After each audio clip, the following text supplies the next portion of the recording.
Hola, ¿cómo están? Bienvenidas y bienvenidos a un nuevo capítulo de Influyentes aquí en CNN Chile. Hoy día vamos a partir conversando de una de las industrias más icónicas e importantes de nuestro país, la industria del vino. Y para ello tendremos aquí a Aurelio Montes, uno de los enólogos más destacados de nuestro país. Y luego conversaremos, por supuesto, de política, la segunda vuelta y cómo se proyectan los desafíos del próximo gobierno con el economista Sebastián Edwards. Parte así, Influyentes. Hola Aurelio, muy bienvenido al programa. Paola, muchas gracias por la invitación, siempre entretenido hablar de vino y de Chile. Exactamente, una industria, como yo decía, icónica, ¿no?, de nuestro país, tan simbólica y a la vez que enfrenta muchos desafíos, Aurelio. Vamos a partir por los desafíos que enfrentan todos los países viñateros, también el nuestro, que es una tendencia hacia menor consumo de alcohol en general, especialmente en la gente joven, y también de vino. ¿Qué hay detrás de esta baja, esta tendencia tan marcada y global? Pablo, como tú bien lo dices, efectivamente en el mundo hay una disminución en el consumo del vino que no es tan fácil de leer y entender, porque si nos vamos poquitos años atrás a la pandemia, el consumo se duplicó, es decir, fueron consumos realmente sobre lo normal. ¿Qué puede haber pasado en tan pocos años? Sí, bueno, la gente se encerró y tenía vino en el encierro. El encierro. Sí. Yo creo también la gente abusó un poco del vino y del alcohol durante el encierro y post salida de la pandemia, de toda esta situación de encierro, la gente, sobre todo el más joven, tendió a buscar una vida un poco más saludable, lo cual yo no estoy 100% de acuerdo en el sentido en el uso responsable del alcohol, pero efectivamente uno ve los números y vamos un poco a la baja. Hay varias razones: tendencia, salud, movimientos como el Dry January, que se puso de moda, de no tomar nada después de la fiesta de fin de año. Exactamente, donde mucha pasar a gente hacer abstemios en enero, ¿no? limpiarse después de todas las fiestas. Y eso de alguna manera ha ido disminuyendo el consumo del alcohol, pero si tú me preguntas honestamente a mí, para mí más que una disminución así drástica por una tendencia fuerte, yo creo que es un reacomodo de un estilo de vida. La gente sigue tomando vino, las caídas son importantes, pero esto no viene a desaparecer, simplemente hay un reacomodo, la gente, todos queremos menos, pero mejor calidad. Exactamente, y está también tendencias hacia vinos parcialmente desalcoholizados, Correcto. Vinos desalcoholizados completamente, ¿no?, que la industria se está haciendo cargo. Ahora es interesante, hablemos de los jóvenes, porque esta búsqueda, estamos por supuesto hablando de un consumo responsable de alcohol, Por no supuesto. estamos hablando de consumo abusivo, es un cambio en el fondo respecto de lo que era normalmente, lo que pasaba adentro de las familias chilenas, ¿no? De que había un consumo, digamos, común de toda la casa. ¿Qué pasa con esta generación Z, que es uno de los temas en que se diferencia de las anteriores? Claro, mira, el consumo del alcohol, vamos a sacar el vino para afuera, efectivamente se ha ido afectado muy fuertemente con la gente joven. Cuando yo hablo de gente joven, hablo de menos de 30 años. Ahora, si uno mira la estadística de los últimos 10, 15 años, la gente entre 20 y 30 años nunca ha sido un gran consumidor de vino, ahora que estamos hablando particularmente de vino. Ha ido probando, aprende mucho, el real consumidor de vinos es sobre los 30. Pero ¿qué es lo que pasa? Y yo te hablo de mi generación, el deporte no era algo tan grande en Chile. Hoy día el deporte es importante, nosotros todos queremos levantarnos temprano al día siguiente sin la caña para poder hacer alguna actividad, ya sea subir cerro, jugar fútbol o lo que sea. Entonces, esa tendencia de tomar y emborracharse el día viernes o sábado ha ido disminuyendo drásticamente. Lo que no ha ido disminuyendo tanto es los que tomamos vino de forma responsable para acompañar una comida y el día siguiente yo no tengo caña porque no tomo de forma irresponsable. Entonces, es más la gente que tendía a ocupar el vino como un líquido para entretenerse, a hoy día tomamos vino para acompañar una comida. Ya, eso es una buena noticia, porque evidentemente el Por consumo supuesto. abusivo del alcohol o de cualquier otra sustancia es malo. Ahora, tú decías, Aurelio, algo muy importante, la idea es tomar de mejor calidad, y Chile fue considerado durante mucho tiempo un vino bueno, bonito y barato, ¿no? Ese era como Así lo es. que Y ha habido un esfuerzo enorme, ¿no?, de generaciones de enólogos de cambiar eso y poner a Chile en el mapa de los vinos de mejor calidad, los primeros en los rankings, así como también a las viñas. Eso ha ido pasando. Así es. ¿Tú crees que la velocidad de ese cambio de Chile como un vino barato a un vino premium ha logrado juntarse en que sea sustentable la industria o la industria está en mucho problema? Mira, nosotros lamentablemente tenemos números que no son muy buenos comparado al mundo. De los países productores de vino somos los que vendemos más barato, ¿ya? Por lo tanto, ¿qué es lo que pasa con eso cuando nos comparamos contra España, Italia, Francia y para qué decir otros países? Cuesta después mucho levantar la imagen. Nosotros somos conocidos como el entry level, que es el nivel un poco más básico, pero hay casos, y perdón la autorreferencia, pero como Montes, que hemos ido demostrando que cuando uno empuja la calidad terminamos siendo una empresa más sólida, con un consumidor mucho más fiel a nuestra marca, porque las personas que toman vino Montes no va por el precio, va por otra cosa, por una experiencia, por calidad, y así hoy día en Chile hay varias bodegas que vamos por ese camino empujando esta calidad. Nos falta mucho por recorrer, sobre todo cuando nos comparamos con países vecinos como Argentina, que está posicionado más arriba que nosotros, y para qué decir Europa. Europa es un tema cultural, que se toma vino y se sigue tomando mucho vino. Ahí tenemos un gran debe, pero sí yo estoy convencido, te digo profundamente, que si la industria se quiere salvar y queremos ser sólida, ese es el camino, no hay otro. Sí, de vinos premium. Ahora, hablaste de Argentina como uno de nuestros principales competidores que tiene mucho consumo interno, ¿no? Pero que Así también es. tiene gran imagen afuera. Lo que siempre se dice es que Argentina tiene una ventaja sobre Chile en la marca país, porque Así es. uno dice Argentina y la gente inmediatamente se imagina el tango, se imagina la Patagonia, tiene como culturalmente mucho que le agrega valor, por supuesto, a todos sus productos y al vino. Se ha avanzado en Chile en ese plano, hay muchas iniciativas, pero se ha llegado al punto en que eso le agregue el valor requerido para estar en el nivel que dices, como de los mejores vinos del mundo. Yo creo que sí, se ha avanzado, lamentablemente el resto avanza más rápido que nosotros. Chile, como industria vitivinícola o de vino, tenemos muy pocos recursos. Nosotros somos una industria chica, que tenemos poca capacidad para invertir, un gobierno que no tiene dinero para apoyarnos, y somos nuevamente, comparado a Argentina, comparado que se gasta, no sé, cerca sobre 5 o 6 millones de dólares, un Nueva Zelanda, un Portugal que pasa los 10 millones de euros, para que sea una España que se gastan sobre 40 millones de euros en promoción del vino país. Es muy difícil competir con países que tienen muchos recursos para promocionar el país, su calidad, su experiencia, con un país que tiene muy poquitos recursos, estamos hablando de 2 millones de dólares al año, para promocionar un país. Es muy poco, nos ha costado, pero créeme que lo empujamos todos los días y hemos ido ganando espacio, sobre todo las viñas que estamos más enfocados arriba, y hoy día estamos reconocidos dentro de los mejores vinos del mundo, y eso es un dato, ¿cierto? Ya somos reconocidos como buenos vinos. Tú viajas mucho, Aurelio, Sí. por supuesto, haciendo promoción de tus vinos y también de la industria, ¿no? ¿Qué idea recoges de Chile? Y te lo pregunto porque en Chile, bueno, estamos en un ambiente electoral que siempre son ambientes de conflicto, pero está este debate de si Chile, cómo se ve, si Chile está mal, si Chile está bien. ¿Qué imagen recoges de nuestro país cuando viajas? Chile es un país, uno muy crítico, uno como chileno es muy crítico. Tenemos diferencias, tenemos cosas que están pasando que han cambiado, ¿cierto? La seguridad y otras cosas, pero te digo algo, afuera Chile tiene una imagen muy buena, de un país sólido, un país seguro, y lo que más me gusta a mí, porque es un estilo de forma de hacer las cosas, un país limpio, un país que está muy amarrado a la sustentabilidad, a las aguas cristalinas, al sur de Chile. Por lo tanto, tenemos una tremenda ventaja. Y yo te recuerdo algo que es un dato que me encanta decirlo porque es sumamente importante. Somos el cuarto exportador más grande del mundo Sí. de vino. Y eso es una tremenda ventaja. Es decir, ya que nadie nos conozca, es muy raro que no nos conozcan. Si nos conocen, puede ser no en el lugar que queremos, pero ya nos conocen. Es una tremenda ventaja. Segunda ventaja es que tenemos una buena imagen país.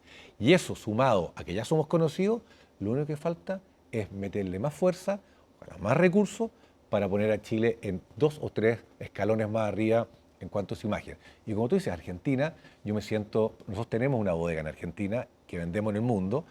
Claro, yo me siento en una mesa y en 2 minutos tengo temas de fútbol, de rugby, de política, la Guita Perón, de musicales, de lo que sea, porque es un país muy culto, es un país que tiene mucha más imagen que Chile. Y ahí nos falta harto.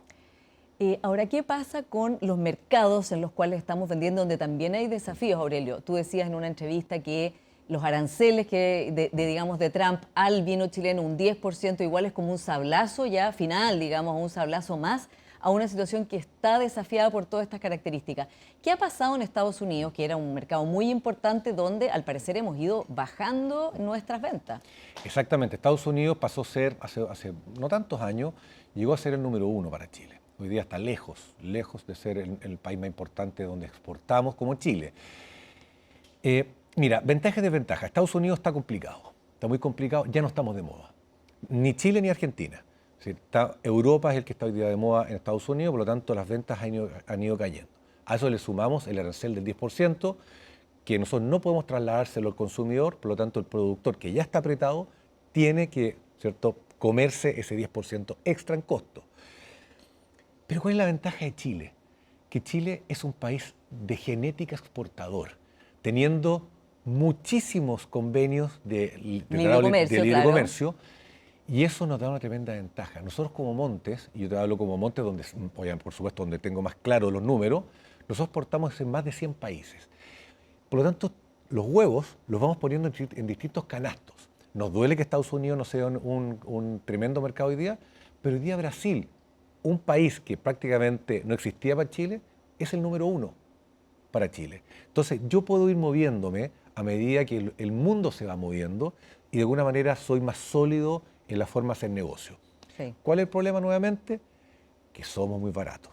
Y al ser muy baratos, somos fáciles de reemplazar. Y ahí está el desafío de ponernos arriba para que no nos reemplacen de la noche a la mañana. Claro, por un vino que sea más barato, cuando en el fondo un vino commodity, ¿no? Un vino que se estaría compitiendo por precio. Ahora es interesante Brasil, que también es una fuerza enorme en el turismo, ¿no? Tremendo. En el turismo venir, en el turismo de invierno, pero también en el turismo de las viñas, ¿no? Así es. ¿Por qué Chile ha tenido tanto éxito en el mercado brasilero con su vino y con su imagen país? Porque uno siempre piensa que los chilenos son los que viajamos a Brasil, que es verdad, pero muchos se ven muy atraídos por venir a Chile. Sí, yo creo que dos cosas bien concretas. En Latinoamérica, los países que producen vino de verdad, así de buena calidad, es Chile y Argentina. Está Uruguay, Brasil mismo produce vino, hasta Ecuador, pero los que producimos vinos de alta calidad es Chile y Argentina. Argentina tiene una desventaja respecto a Chile, que son vecinos. Y siempre hay un roce cuando son vecinos, así como nosotros con Perú, ¿cierto? Ellos, Argentina con Brasil. Por lo tanto, hoy tenemos una ventaja porque el brasilero en general nos quiere, adora al chileno, somos turistas buena onda, cuando vamos a Brasil gastamos plata. Entonces, de a poco, sobre todo ahora que Argentina, con todas sus nuevas políticas económicas, está caro. Y está mucho más caro que lo que estaba hace 3 años atrás. Por lo tanto, el brasilero dijo, mira, yo ya si voy a esquiar a Chile, me sale más barato, y si me voy de vacaciones a la Patagonia, es más barato. Y por lo tanto, ya que fue a Chile, ¿por qué no recorremos bodegas de vino que están cerca de Santiago? Y eso se ha disparado. Ha sido realmente un golpe positivísimo a la industria vitivinícola. Hoy día el turismo brasilero es número 1 para probablemente todas las bodegas de Chile. Claro, increíble. Además, viña muy premiada. La viña Vic, muy premiada. La viña Santa Rita, elegida la mejor viña del mundo, ¿no? Exactamente. Entonces también se atrae a muchas personas. Ahora, ¿qué pasa con los mercados nuevos? Tú dices, el vino es una industria que se ha beneficiado de la política exportadora de Chile de los últimos 30 años y de seguir abriendo TLC con distintos países. ¿Qué pasa con China e India, que son los mercados a los cuales todo el mundo está mirando, porque evidentemente tienen clases medias que van avanzando, que se van haciendo muy grandes, y tomar vino es una de las características que va mostrando también su ascenso social, ¿no? Como consumir otro tipo de producto. Sí, mira, China es un tremendo ejemplo, porque China, nosotros partimos a principios de los 90 exportando vino a China, fuimos de los primeros en Chile en exportar a China, cuando nadie consumía vino en China. Yo te digo algo, yo el año 2000, hace 25 años, 2001, perdón, fui a China, a una feria de vino en China, y dentro de la feria de vino no había un solo chino, eran puros extranjeros. O sea, el chino ni le interesaba el vino. En 25 años se dio vuelta. El chino, que hasta el año pasado era muy admirador del occidente, por lo tanto todos los vinos con nombre fueron creciendo en forma exponencial. Hoy día ha cambiado un poco la realidad, la economía china está más complicada, el mismo chino está promocionando mucho sus productos con mayor orgullo. Y su propio vino. Y su propio vino, que ojo, con una tremenda, tremenda competencia. Bueno, pero de ser nada, China pasó a ser el número 2 el año pasado, país más importante para Chile para exportar, y hoy día es el número 5. Ha caído, pero ha caído abajo. En los vinos más baratos. Más barato, el vino a granel. Bueno, India creció 50% del año pasado a este año. 50%. De una base chica, lo que tú quieras. Pero vamos creciendo en volumen. Todavía en un precio muy bajo, pero hay que tener paciencia. La construcción de marcas, países, de que la gente empieza a cambiar. Son países más musulmanes, en donde el consumo de alcohol está más restringido. Es un ejercicio mucho más largo, mucho más complejo, pero cuando uno empieza a ver la cantidad de gente, la tasa de crecimiento, uno se entusiasma. Y nuevamente, Chile tiene esa genética exportadora. Estamos hace tiempo empujando, estamos hace tiempo en el país promocionando nuestros vinos, y esto algún día vamos a tener, ¿cierto?, buenos resultados, pero hay que tener paciencia. Tú decías, lo he dicho varias veces, Aurelio, esta genética exportadora. ¿Cómo se puede transmitir ese entusiasmo dentro de Chile, ¿no? Porque como tú dices, somos muy críticos y estamos, digo, más allá de cualquier postura política, ¿no? Permanentemente pensando que Chile no es lo que era, que hemos perdido nuestro lugar. ¿Cómo se puede reactivar eso de manera que haya más inversiones no solo en el vino, en todas las demás industrias, y que ese gen exportador que dices tú se exprese más? Chuta, una buena pregunta, es un tremendo desafío. Nosotros, lo que te dije al principio, los chinos somos de genética, así como exportadora, somos de genética reclamones. Y eso también se ve reflejado en la actitud que tomamos hacia nosotros mismos. Yo te digo algo, en el mundo del vino, que te voy a hablar donde más sé, tenemos un debe. Nosotros hemos invertido muchos millones de dólares en promocionar el vino afuera e invertimos muy poco en Chile. No puede ser, ¿no es cierto?, que nosotros solamente consumamos alrededor de un 30% de lo que producimos, lo consumamos dentro de Chile. Es decir, es una locura. Argentina se consume más del 60%, Portugal el 80% de lo que produce, que son países más o menos equivalentes en volumen, ¿ya? De lo que produce. Nosotros teniendo una base sólida en Chile de consumo, nos hace mucho más fácil poder salir al mundo. Yo creo que tenemos que creernos el cuento. Es difícil convencer a alguien que está crítico, pero basta viajar. Yo viajo mucho, porque he estado en más de 65 países en mi vida. Todo tipo de cultura, todo tipo de instituciones políticas. Y la verdad que cada vez que vuelvo a Chile, vuelvo con una sonrisa y unas ganas de volver tremenda. Y una estadística bien impresionante. El argentino, que yo amo Argentina, me encanta Argentina, tiene una genética de vivir afuera. Terminan de estudiar y se van a vivir afuera. El chileno recién ahora está empezando a pensar en vivir afuera. El chileno es bueno para vivir en su país. Estudiamos afuera, trabajamos un poquito afuera y volvemos rápidamente. Las raíces tiran. Porque nos gusta. Sí. Chile es un país precioso, mucho por hacer, muchísimo por hacer. Yo no digo que seamos perfectos, pero tremendo país. Y otros mercados como Canadá, otros mercados asiáticos como Japón y Emiratos Árabes, por ejemplo, y Arabia Saudita, de hecho, nuevos polos de, digamos, de recepción de exportaciones interesantes para muchos productos del mundo. Tremendo. Canadá, por ejemplo, este año ha sido un tremendo mercado. ¿Por qué?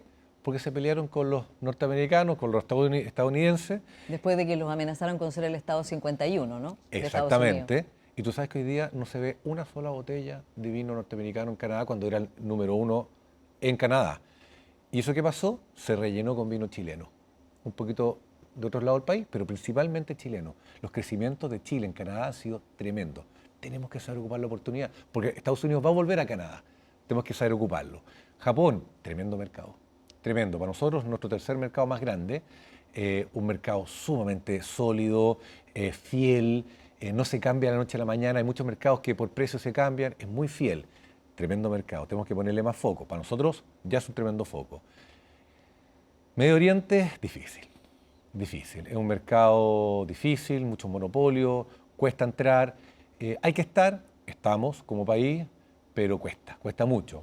Pero hay que estar, hay que marcar con la banderita y generar estos nuevos negocios, pero el mundo está lleno de oportunidades. África es un continente que hemos atacado poco. Europa, estamos flojos. En Europa, lamentablemente, es difícil competir. Claro, competir con los vinos del viejo mundo, que son, ¿no? Pero igual, ¿habrá espacio para los vinos del nuevo mundo? Siempre espacio. Nosotros decimos, es como venderle helado a los pingüinos. Sí. Es muy difícil, pero se puede. Se puede y de a poco nuestro cuarto mejor mercado es Alemania.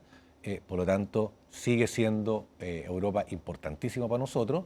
Así que tenemos que seguir globalizándonos. Chile es un país que tiene todo para mostrar, todo para crecer, pero es súper importante, crezcamos también en Chile. Creamos el cuento que somos un país de vino y eso tenemos que también hacerlo Claro, en casa. una identidad. Y por último, Aurelio, ¿qué pasa con el cambio climático, que también está afectando la producción de vino en todas partes del mundo? Porque terroirs que eran para vino ya no lo son, porque hay sequía, hay cambio. ¿Cómo ves tú, visualizas el impacto de eso? Mira, tremendo, tremendo. Hay un impacto sumamente claro y aquí el que dice que no, que esto son, no sé, información falsa, no, no es así. Yo creo que el mundo ya lo entendió. Y la industria del vino, que somos muy, muy proactivos, ya hace rato que lo veníamos viendo y hoy día prácticamente no quedan bodegas que no sean sustentables. Por ejemplo, ya todos tenemos certificaciones de sustentabilidad. Eso te muestra que estamos dando pasos muy, muy rápidos hacia preocuparnos del medio ambiente, de hacer las cosas bien, de ocupar tecnología para ocuparse más eficiente con las aguas. Chile tiene otra ventaja tremenda, hablando de las ventajas que me encanta de Chile, es que nuestro clima es mucho más templado que el resto del mundo. Tú ves estas grandes olas de calor en España, estas grandes tormentas en Argentina. En Chile grandes tormentas no tenemos, grandes sequías no tenemos. Si tú miras los últimos 40, 50 años, son ciclos. Chile está mucho más controlado. Hace 3, 4 años estábamos hablando de la gran sequía y hoy día hemos tenido 2, 3 años de buenas lluvias. Por lo tanto, Chile es un país mucho más calmo en este cambio y hemos sabido sacarle provecho a eso. En Chile tenemos todavía mucho por hacer en cuanto al uso de las aguas, a aprovechar nuestro clima, pero estamos mejor parados que la mayoría del mundo en cuanto a este tema del cambio climático. Por lo tanto, tenemos una oportunidad. Exactamente, tenemos que aprovecharla. Aurelio Montes, muchas gracias por esta conversación. Muchas gracias a ti. Vamos a una pequeña pausa y ya volvemos con más influyentes. Viene Sebastián Edwards, espérennos.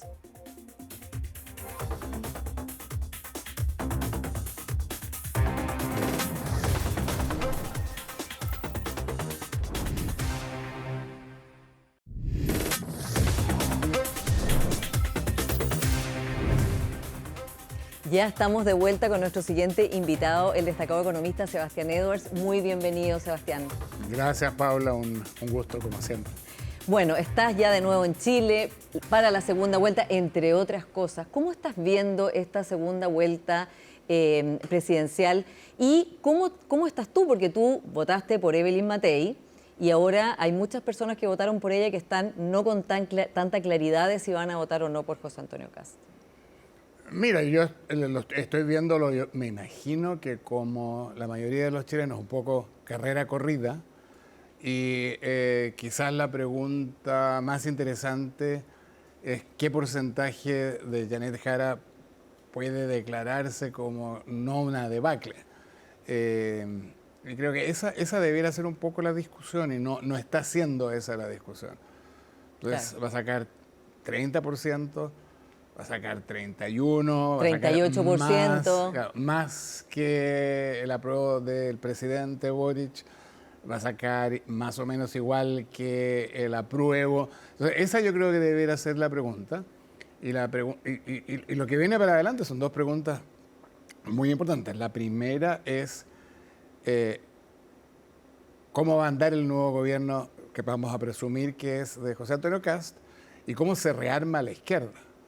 El rearme de la izquierda va a ser muy interesante y puede ser muy traumático. Y yo por lo menos estoy bien expectante porque es intelectual e históricamente algo que debiéramos mirar con atención. Esto no significa que cómo le va a ir al gobierno no sea también muy interesante. Estamos enfrentando una situación histórica que hay que mirarla así como láser, ¿no? Y vamos a hablar de esos dos grandes temas, ¿no? ¿Cómo sería este gobierno si es que, como dicen las encuestas, gana José Antonio Kast ampliamente, y cómo queda la izquierda y cómo se rearma? Pero antes de eso, ¿decidiste ya tu voto? No he decidido y creo que no tiene mayor importancia, porque ya está, como te digo, es carrera corrida. Así que creo que voy a ir a votar, digamos. Es obligatorio ir a votar. Sí, pero no tengo dirección establecida en el CERVEL. Y lo que yo entiendo es que te tienen que citar para ir al juzgado. Pero a ese nivel estás pensando ya de ni siquiera ya. Lo encuentro que es muy gracioso que uno no pueda excusarse, por ejemplo, usando la internet. Vamos a hablar después de por qué esta elección está significando para ti y para otras personas una duda, ¿no? Sí, de por quién votan. Déjame volver hacia atrás. Sí. No, yo ya decidí que no voy a votar por Jara. Ya. Eso lo tengo decidido hace mucho tiempo. No voy a votar por Jara. Y la duda ahora es si votas por Kast o no, o anular o blanco. Claro, digamos, sí, pero no voy a votar por Janet Jara, eso lo tengo claro hace mucho tiempo. ¿Y por qué? ¿Qué exactamente? Porque tú eres una persona que viene de la centroizquierda, que te identificas con ese mundo, ¿no? ¿Qué es lo que te separa de ella, dado el hecho de que ha hecho un esfuerzo, no digo si lo ha logrado o no, solo digo que ha hecho un esfuerzo de ser representante de no solo su partido, desde luego, sino de toda la centroizquierda y la democracia cristiana, y ahora ya hay muchos cuadros de la exconcertación participando en su programa y también en su comando? Sí, yo creo que borrar la militancia de un partido comunista, de la ortodoxia del Partido Comunista chileno, es imposible. Aquellos de nosotros que por alguna razón leímos a Lenin y a Marx, entendemos la diferencia entre la estrategia y la táctica, el análisis de la correlación de fuerza, la necesidad de saber cuándo retroceder para avanzar. Y yo creo que no hay ningún indicio convincente y verdadero que Janet Jara no sea una militante muy clara, disciplinada del Partido Comunista. Entonces, ¿quién es Janet Jara? Digamos, ¿cuál es su identidad? Mujer chilena, militante del Partido Comunista. Ahora, eso es como yo la veo, como mucha gente la ve. Mujer chilena de clase media, digamos, bien representante de lo que es la chilenidad y la mujer chilena. Eso, ¿ya? Y militante del Partido Comunista. Esa es su identidad. Y no es fácil borrarla. No es como los que se cambian del palestino a la Universidad de Chile. No es así. Sí. Sebastián, ¿y por qué no te produce esa misma separación categórica o rechazo categórico José Antonio Kast, que, digamos, su partido y la afinidad que tiene con liderazgos globales no es tampoco algo de lo cual tú hayas estado cercano? Estoy pensando, por ejemplo, en las reuniones en que ha ido al CIPAC con Trump, con Orban, con Meloni, con Le Pen. No es tampoco un sector que a ti te produzca o te haya atraído como para ser parte. Pero yo a mí me da un poco de, no risa, pero me sonrío cuando pones a Meloni como contraparte de Daniel Ortega. Digamos, Meloni es una demócrata. No, yo no la pongo como contraparte. Pero tú me dices, casi se reunió con Meloni. Sí. Y eso lo descalifica. Yo no creo que eso lo descalifique. Meloni no lo descalifica. No, yo no digo que lo descalifique. Yo no digo que tú lo digas, pero... Ahora, Víctor Orbán es un liderazgo que no es considerado democrático, ¿no? Bueno, está en la categoría de lo que se llaman las democracias iliberales, pero que yo creo que las democracias iliberales, digamos, entre Hungría y Nicaragua, yo no me pierdo. Entre Hungría y Venezuela, y yo no me pierdo. ¿Ya?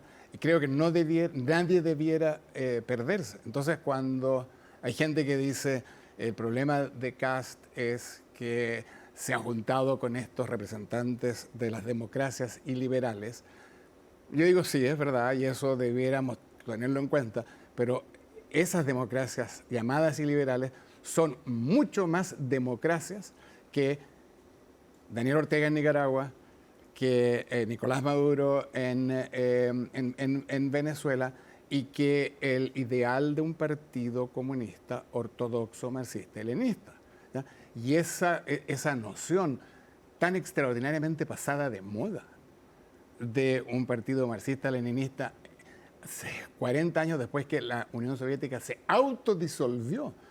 Digamos, un día dijeron, ¿saben, chiquillos? Esta cuestión no funciona. Más mejor nos disolvemos. Y el Partido Comunista de Chile sigue y sigue y sigue. Ahora, yo tengo mis interpretaciones por qué, una cuestión psicológica, qué sé yo. Pero eso yo creo que en mi mundo me hace que se descalifique esa candidatura. Ahora, ¿cómo verías un gobierno de José Antonio Kast? O sea, ¿cómo lo proyectarías?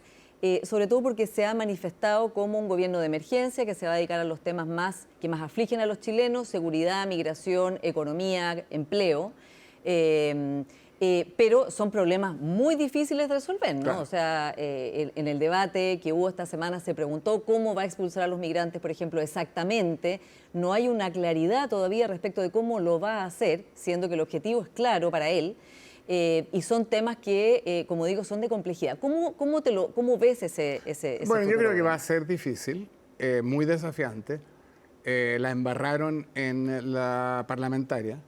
La visión que muchos tenían y que yo más o menos adhería a esa era que iban a controlar las dos cámaras y que iban a dedicarse inmediatamente a tratar de resolver los problemas de la emergencia, o lo que ellos definen como la emergencia, con una serie de medidas además que iban a ser legislativas, controlando las dos cámaras, y muy simbólicas.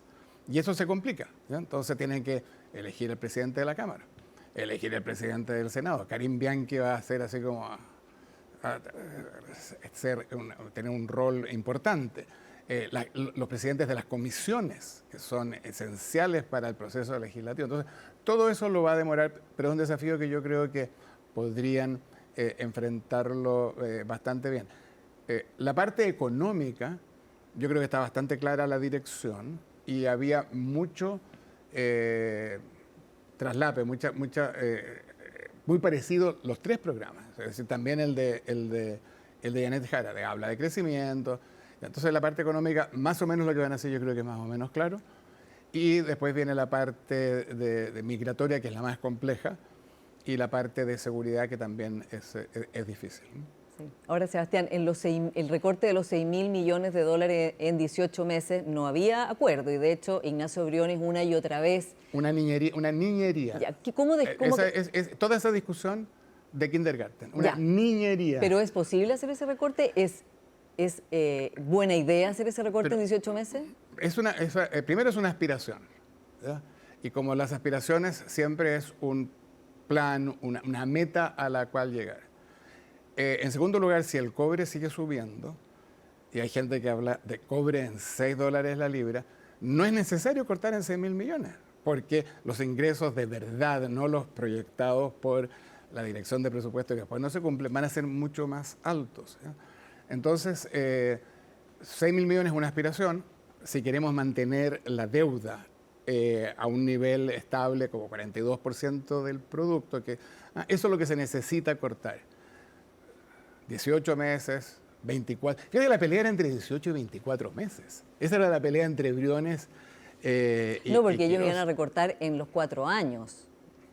Pero 2.000 millones por año. Claro, pero por eso después de un poquito más iban a tener ya 6. Entonces, yo creo que esa pelea fue muy artificial, que distrajo mucho de la cuestión verdadera.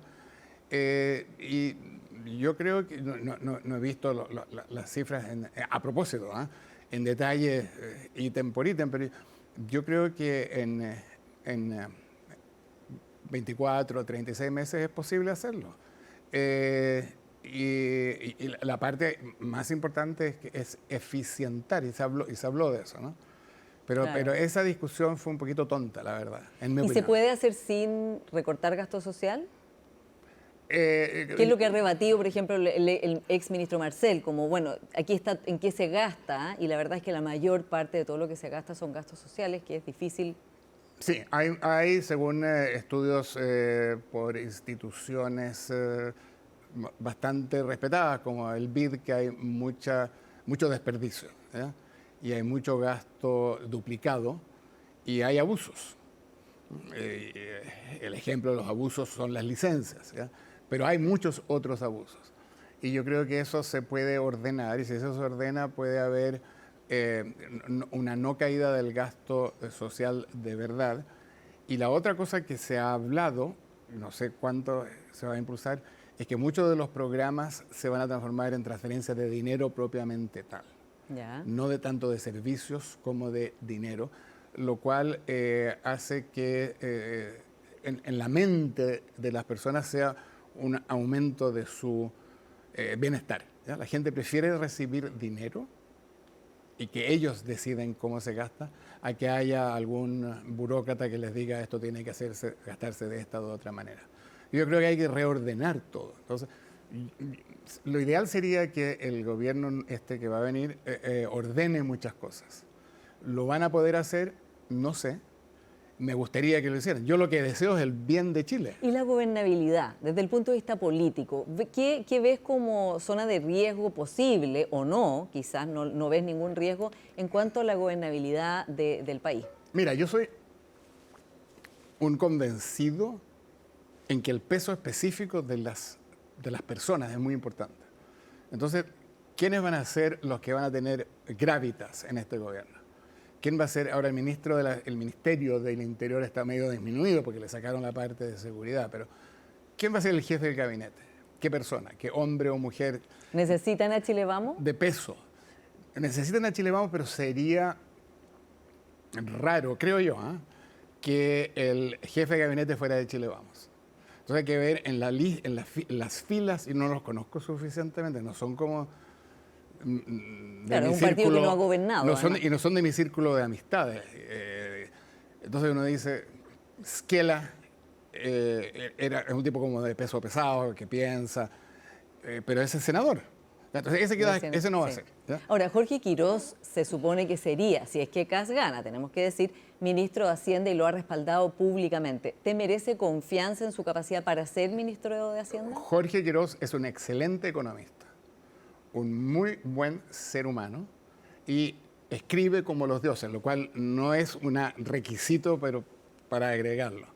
Yo creo que sería un estupendo ministro de Hacienda o de Economía, y si los quieren juntar esos dos sería como mucho, ya es que demasiado, que mucho abarca, poco aprieta. Pero yo creo que Jorge Quirós es un muy, muy, muy buen candidato y que ha sido muy injustamente atacado. Ahora, ¿qué pasa con Chile Vamos? Que tú decías, bueno, pero sería raro que estuvieran estos cargos como tan relevantes, ¿no? Pero Boric lo que hizo fue poner justamente al socialismo democrático en cargos clave, Ministerio de Hacienda, Mario Marcel, Ministerio del Interior, a Carolina Toá, buscando cuadros más experimentados que hubieran gobernado, entonces que ofrecieran también una gobernabilidad, reiterando la palabra. ¿Por qué crees que en este caso no sería tan claro que pudiera pasar así? Bueno, pero a ver, vamos por partes. Boric lo hace con Toá después del plebiscito, sí. No, después de un gran fracaso. Sí. Digamos, no es una cosa menor, es como cuando Brasil pierde con Alemania por goleada, no me acuerdo. Pero Marcel lo puso antes. A Marcel lo puso antes, bueno, porque era un partido muy joven que no tenía economistas, ¿no? Entonces este paralelo que hizo Óscar Contardo, que el Frente Amplio es como el MAPU de la Unidad Popular, pero con celular, el MAPU tampoco tenía originalmente economistas, ¿no? Entonces tenían solo una persona más adulta, que era Jackson Scholl, que lo ponen en agricultura a cargo de la reforma agraria. Entonces, yo creo que sería raro, ¿ya? Este es un gobierno republicano, y no sé, yo estuve pensando hoy día quiénes son los pesos pesados. Arrau, que yo no lo conozco, lo vi en la Constituyente, en la Constitución, en la Comisión. Sí. Se veía una persona ordenada, seria, que habla de corrido, digamos, pero parece que lo van a poner en obras públicas o algo así, ¿ya? Yo no sé cuál es, creo que ese es un desafío, ¿ya? Porque lo que tiene que entender quien sea el presidente, ¿no?, es que son elegidos con votos prestados. y los votos prestados pueden desprestarse. Los que prestan los pueden retirar en cualquier momento. Ahora, esta situación es un poco diferente porque muchos de los votos prestados son de gente que está de derecha, que tiene una afinidad doctrinaria. Entonces yo creo que esa es una pregunta buena para hacer de ahora en las próximas 2 semanas. ¿Quiénes son y hay otras, por ejemplo, vivienda, porque uno de los problemas que tiene Chile es que no hay casas para la gente, ¿no? Entonces, ¿quién va a ser vivienda? Iván Produgia. ¿Te parece un buen candidato? Es muy peleador, no lo conozco en persona, pero me parece que entonces, sabe, ¿no? Él, saca unos planos, sabe. Entonces, esa es una pregunta que es interesante. Volviendo a Chile Vamos, y voy a refrasear y aclarar la pregunta que te hice al partir. Los partidos que apoyaron a Evelyn Matei inmediatamente apoyaron a Kast, así que no hay dudas ahí, incluso Evópoli, inmediatamente se pusieron a disposición. Son las personas más bien de centro o de centro izquierda que votaron por Matei porque no se sintieron convocadas por Jara, las que están en esta disyuntiva de por quién voy a votar ahora, ¿no? Claro. O se anula o no se anula, así como también personas que votaron por Parisi y que también el partido, según esta encuesta, decidió votar nulo, ¿no? Encuesta trucha, dicen. Eso dice la diputada, o sea, la diputada Giles ha pedido transparencia.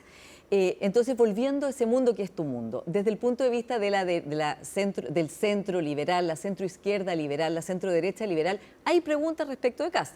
Obviamente, si tú lo comparas con Ortega, claro, pero comparado con sí mismo, ¿no? Y tú vives en Estados Unidos, lo que ha hecho Donald Trump, lo que está haciendo Donald Trump, ¿no? Un liderazgo iliberal, según muchas personas y politólogos, y me imagino que también para ti, es un daño que probablemente se va a ver por décadas, ¿no? En las universidades, en el financiamiento de la ciencia, en los ataques a la prensa, en fin, en un montón de variables que son críticas para que funcione una democracia liberal. Desde ese punto de vista, ¿tú crees que la centro derecha liberal, el centro liberal que votó por Evelyn Matei, ha quedado ahora huérfano? Sí, hay una cierta orfandad. Pero yo creo que son como 68 los que están huérfanos. Vamos a ver, va a ser difícil. O sea, no fue una buena idea de Evelyn Matei de ir a buscar ese centro, entonces si eran 68, como dices tú. No, yo creo, digamos, no sé si sea el momento de hacer el post-mortem de Evelyn todavía. Yo creo que hay que dejar pasar un poco. No digo de la estrategia de buscar el centro. Pero digamos, ¿por qué se equivocó? Si esa fue equivocarse e irse al centro. Hay huérfanos, sin duda, pero no creo que sean demasiados y que hagan una diferencia. Digamos. Aquí votan, ¿cuánto? ¿15 millones de personas? Entonces no... hay como me parece a mí, Pablo, una especie de desproporción de los números. Por ejemplo, esta preocupación que tiene la prensa y también la diputada Giles de qué porcentaje votó el partido de la gente en ese... Da lo mismo. Si son 40.000 militantes. Suponte que votaron todos. 40.000 sobre 2,5 millones. Que son claro, los igual votos en un de universo París. muy chico, claro. Da igual. Es más el punto de la transparencia, más que el número, claro, yo creo, ¿no? Pero da igual. Si todos votaron, y ese resultado, que creo que el 75% dijo vamos a anular. Si todos votaron, significa que 40.000 de los 2,5 millones tienen esa opinión. Y no nos dicen nada de los otros, de los amigos de los Bad Boys. Hablemos de la izquierda y la centroizquierda. Los que cruzaron el Rubicón, amarillos y demócratas, les fue mal y están disueltos porque no alcanzaron el umbral. O sea, no... Y como dices tú ahora, bueno, tampoco ese grupo de centro, tú has dicho que son 68, ¿no? Es poca gente, ¿no? Poca. Entonces, ya están, de hecho, apoyando algunos de ellos a José Antonio Kast, otros no, como, digamos, los partidos no, pero las personas sí, como Jimena Rincón, en fin, y otros, aunque Matías Walker no. Entonces, también ya ha quedado una cosa un poco desordenada de cuál era ese proyecto, si finalmente no hay consenso. Pero ¿no? el desorden no es necesariamente malo. No digo que sea malo, estoy describiendo un hecho. ¿Qué pasa entonces? La mayoría entonces de las personas que eran de ese mundo, entre la centroizquierda, la izquierda y la democracia cristiana, están apoyando hoy día a Janet Jara y hicieron un pacto electoral, ¿no? Serán oposición juntas. ¿Qué es lo que crees tú que es esencial que tiene que repensar la izquierda para poder tener un futuro? ¿Y qué liderazgos afuera ves que sean interesantes, que sean inspiradores para una pregunta que por lo demás, Sebastián, las socialdemocracias y la izquierda de todo el mundo se están haciendo? Sí, mira, mientras hablo voy a tratar de pensar en personas. Creo que sería muy importante que se defina si acaso hay un quiebre o no en el Partido Comunista. Que se dice que hay... Bueno, Janet Jara ha sido bastante, digamos, le ha contestado todas las cosas a su partido que no le han parecido. Sí, pero no ha dicho, no ha renunciado al leninismo, sí, no ha renunciado al partido. Como te digo, en mi visión es que la identidad de ella, después de mujer chilena, que es una identidad importante, ¿no?, es militante del Partido Comunista de Chile, que es el partido más ortodoxo de la historia del mundo mundial. Fin de la historia. Entonces, el rearmarse de la izquierda, una parte es esa. Digamos, si se quiebra el Partido Comunista y aparece una especie de Partido Comunista italiano, lo que fue Berlinguer, ¿ya?, o Santiago Carrillo en España, o Georges Marchais en Francia, eso sería muy interesante. Y la socialdemocracia tiene que desprenderse definitivamente, está desprendida, pero con más fuerza, del leninismo y buscar una modernidad que los vuelva a acercar, creo yo, al mundo del trabajo. Pero ya no son leninistas en el Partido Socialista. No, el año 81 se hizo la reunión de Chantilly. O sea, ya la Revolución Socialista ya cambió eso. En el año 81 se hizo una reunión en Francia, en Chantilly, en el cual jugó un rol muy importante gente que está aquí, Jorge Arrate, que apoya a Carlos Ominami, que ambos apoyan a Janet Jara. Entonces, pero una cuestión ya como bien clara, y salir ya en forma definitiva del tema identitario y acercarse a la clase trabajadora. Entonces, yo creo que los partidos de izquierda en Chile históricamente habían partidos de la clase trabajadora y había un partido chico que era un partido de cuadros, que era el MAPO, ¿ya?, y que trataron, sobre todo en el campo. Yo ayer fui a la población La Legua, me pasé toda la tarde en La Legua, y hablando con la gente. Y no hay una relación de la que había en La Legua.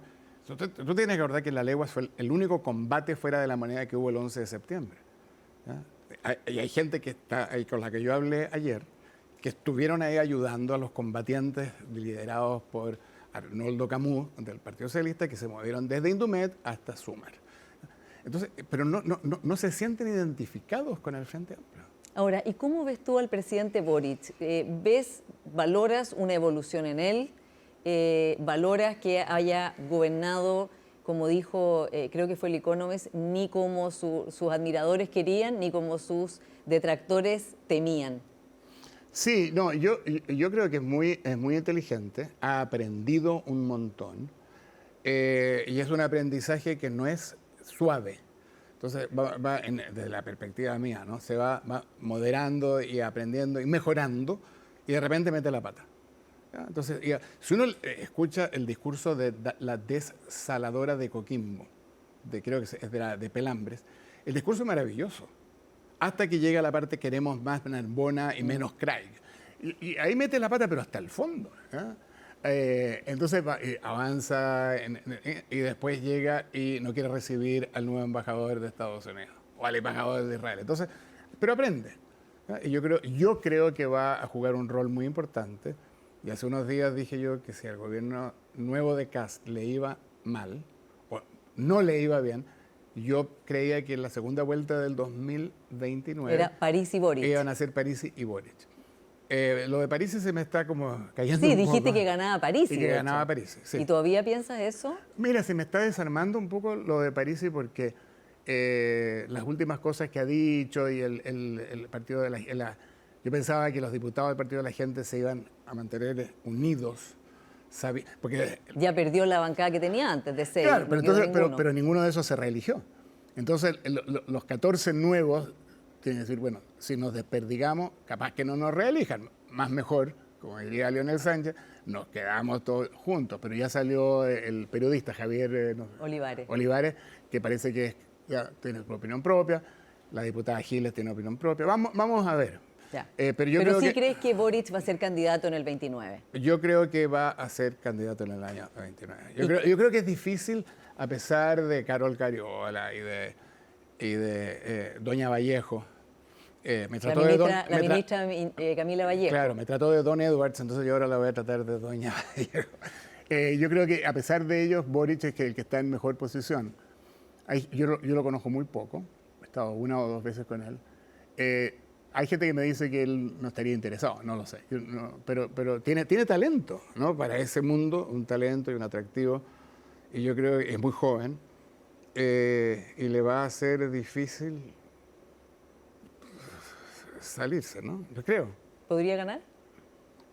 Todo depende cómo le vaya al gobierno de Kast. Creo que sería bueno para Chile un poco más de continuidad. Esta alternancia no es tan buena.